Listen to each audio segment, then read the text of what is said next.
The big thing that they focused on last week was getting large debris like this out of the roadways. So you have debris all over the road and trees that are mixed in with power lines. And then even in this neighborhood, you can see one power line has completely snapped in half up there. So as you can see, there's not too many businesses here on the northwest side of town. There's especially not a lot of local businesses. So the owners of Monolithic Brewery said they wanted to build in this area because one, they live over here, and two, they said it had potential. As you can see, bicyclists have to stay in the street. And for someone like me who doesn't ride often, it's a little intimidating. Now, when the new protected bike lane comes, people in the street will be separated. So this will be its own bike lane, and then also they'll be separated from the sidewalk and from the cars in the street. Officials told me that right now there's actually a lot of room in the shelters. That's because the rent assistance programs have not only been helping people stay in their homes, but it's helping a lot of people find homes too. It's never a good idea to leave a kid or a pet inside a hot car, and I'm gonna tell you why.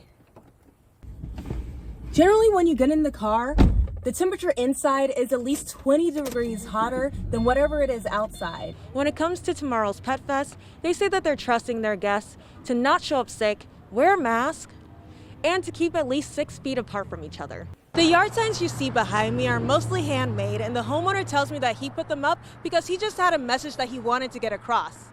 Now, as for his neighbors, they put up this giant Frosty the Snowman because they say that they were just tired of looking at the yard signs. The important thing to remember about this drive-up testing is that you can't just show up and expect to get treated.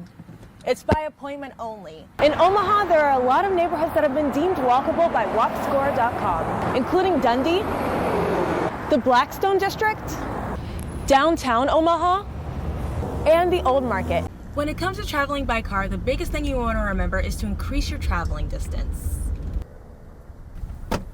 The general rule of thumb is that you want to stay at least 3 car lengths behind the car in front of you. And during the wintertime, you might even want to increase that distance because the roads are super slick. Just in the Army physical fitness test alone, you have to be able to run 2 miles, do a certain number of sit-ups and push-ups, all under an allotted time limit. Now, what the city says is that any sidewalk marked with this green paint means that the homeowners that are in front of this sidewalk are going to have to pay to fix it. Now, if you walk with me across the street, I'm going to show you an area where one man, he hasn't been tagged yet, but he's worried that he might be.